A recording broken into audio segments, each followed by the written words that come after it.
Argentina.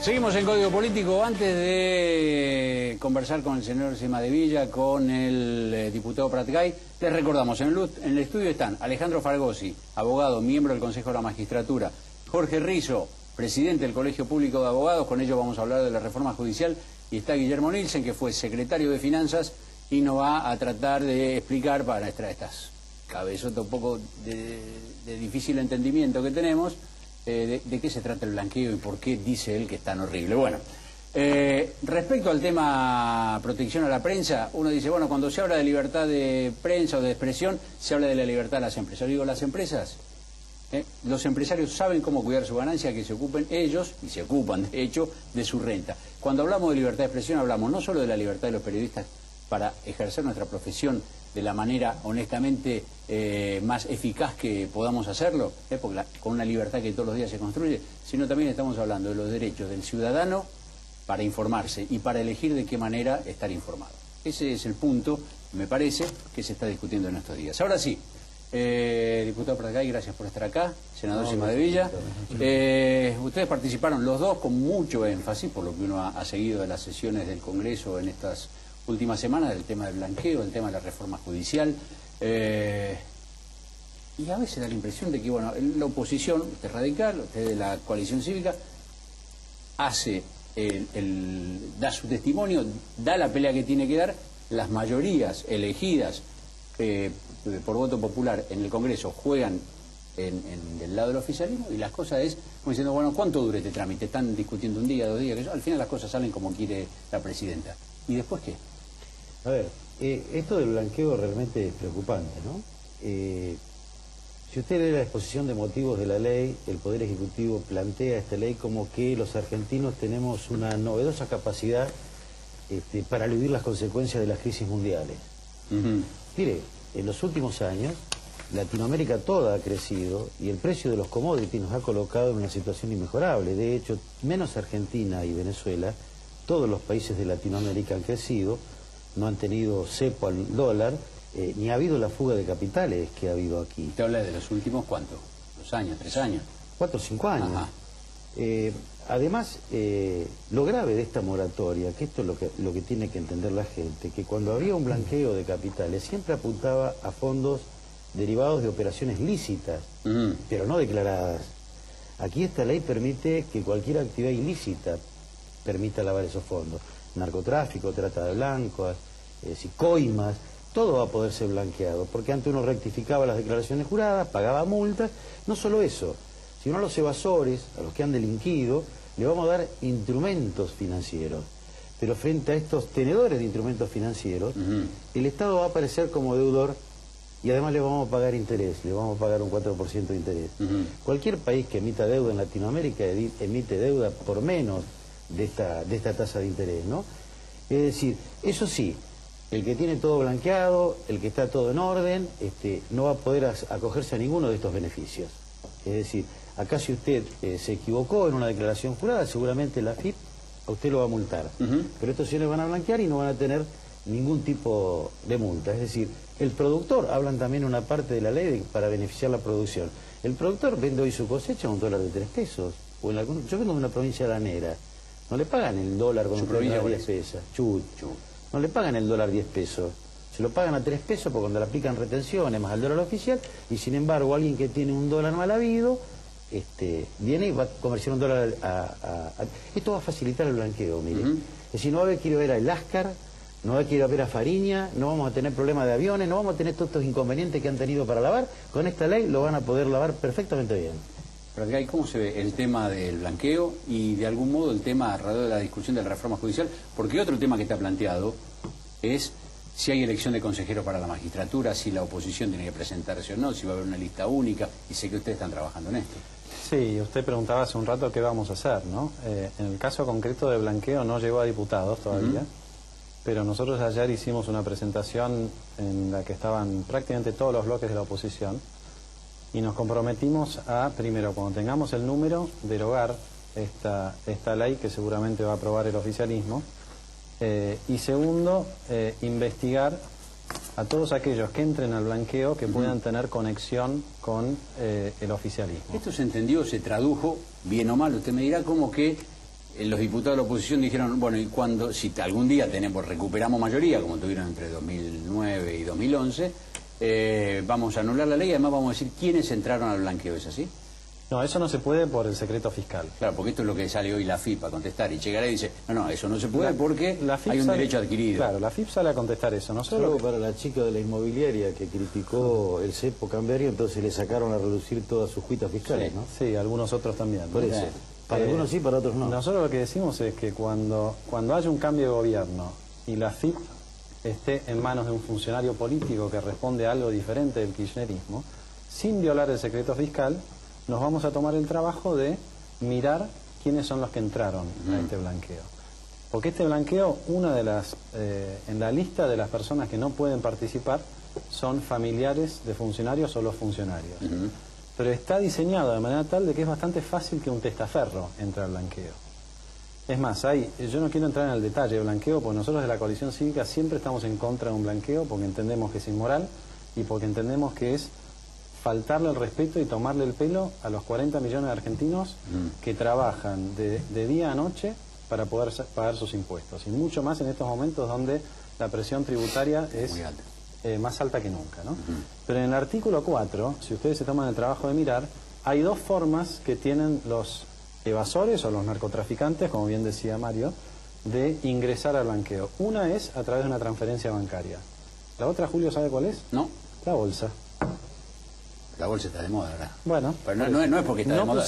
Eso sí, no pusieron... ¿Se puede venir con la plata física? No, exactamente. ¿Se puede venir con el bolso? Sí. Inciso A, la plata física, y inciso B, transferencia. Esto viola cualquier convención internacional.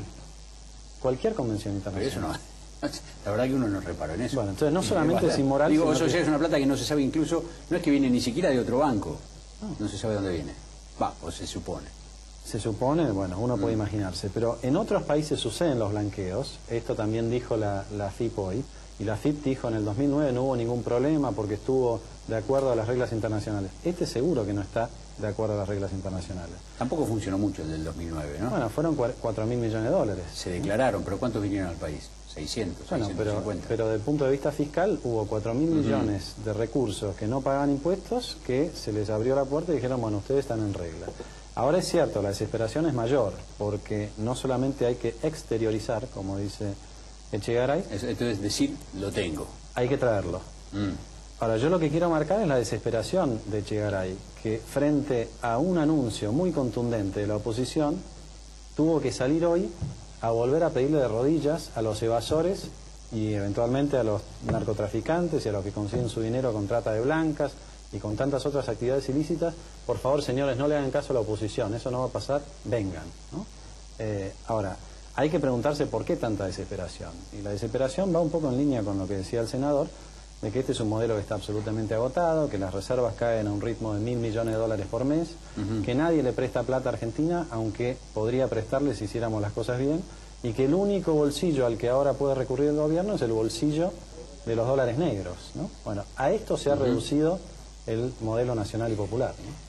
Esta discusión ya pasó por el Senado. No hay que descartar además que esta ley busque impunidad. Es decir, nosotros hemos asistido durante estos últimos tiempos a denuncias periodísticas que hablan que la plata ya no la cuentan, la pesan.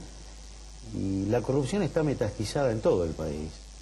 Porque esto no es solo cosa de un gobierno nacional. Acá ha habido muchas complicidades de los gobiernos provinciales. Y no solo proviene la plata de la obra pública cartelizada. Yo escuchaba a Mariana Zubich ayer hablar de quienes viajaban en los aviones. Ella es esta chica dirigente de del ARI, ¿no? Del ARI, Coalición Cívica, en Santa Cruz. Y en esos aviones viajaban petroleros como los Bulgeroni. Yo provengo de una provincia donde también habría que revisar las concesiones mineras y petroleras que se han dado, porque el contrato más vergonzante que se ha firmado en la Argentina en los últimos 20 años fue el que firmó el gobernador Das Neves con Pan American Energy y la British Petrol, entregando el yacimiento petrolero más grande que tiene el país, hasta el agotamiento, a precio vil, que tuvo que explotar Cerro Dragón, fue el del conflicto, para que hasta la propia Presidente haya dicho que eso había sido un mega robo, ¿no? Es decir, por eso digo, hay que buscar las redes de complicidades que ha habido entre los gobiernos provinciales. Muchos de cuchos gobernadores, ahora que por cuestiones de internas se han peleado con Kirchner, pretenden ser alternativas. Pero mire, ejercen el poder exactamente de la misma manera. Cuando están en el poder, en mi provincia, aumentaron el número de miembros de la Corte. También en mi provincia echamos al procurador, y también hubo complicidades con la adjudicación de obras de Cani Costilla, de Austral Construcciones. Vaya a ver quiénes son los que ganaron las obras en la provincia, ¿no? En el tiempo que nos queda les pido que vayamos sobre el tema de reforma judicial, eventual elección de los consejeros de la magistratura por voto popular. Esto va a estar sujeto a decisiones de la justicia que se van seguramente a empezar a reclamar a partir de la semana que viene. ¿Cuál es su posición para acá sobre esto? Dos etapas, Julio. La primera es la semana que viene, ya sea porque la Presidenta promulga la ley o porque no la promulga, pero pasan los 10 días de promulgación ficta, entonces tiene efecto la ley, y a partir de ahí, bueno, por lo menos nosotros de la coalición cívica y muchos otros partidos se van a presentar pidiendo la inconstitucionalidad de esta ley. De todas, de la del Consejo de la Magistratura, del paquete de 6 leyes de reforma judicial. En nuestro caso, Consejo de la Magistratura y cautelares, donde claramente se ve la inconstitucionalidad. Esperemos que el proceso sea suficientemente expeditivo como para llegar a tener una definición antes de las elecciones primarias. Si no las tuviéramos, la propuesta que estamos empujando nosotros es la siguiente, es que todos los partidos de la oposición renuncien a llevar consejeros en la boleta de las elecciones. De diputados, senadores, la de octubre. La de agosto, la de las primarias. Y que todos los partidos de la oposición militen por una boleta de consejeros independientes que van en la estructura de un partido nacional y que son elegidos, lo pueden hablar después con el doctor Rizzo. La idea nuestra es que los 3 candidatos que representan a los abogados sean elegidos por el Colegio de Abogados, los 3 de los jueces también, y elegir 6 notables que representen a los académicos. Si nosotros nos ponemos de acuerdo en eso, en la elección de agosto el kirchnerismo pierde, no solamente esa elección, sino que pierde de los 12 consejeros que están en juego, pierde 4. Pierde la mayoría simple que tiene hasta ahora en el Consejo de la Magistratura. Para ejemplificarlo, Julio, si esto fuera así y si la oposición hiciera este esfuerzo, a partir de que ingresen los nuevos consejeros, podría suceder, por ejemplo, que se suspenda a Ollarvide. ¿Qué tal? ¿Cómo lo ve, senador? Yo respecto a que legalmente se puede hacer, tengo mis dudas. Yo no lo he analizado muy en profundidad.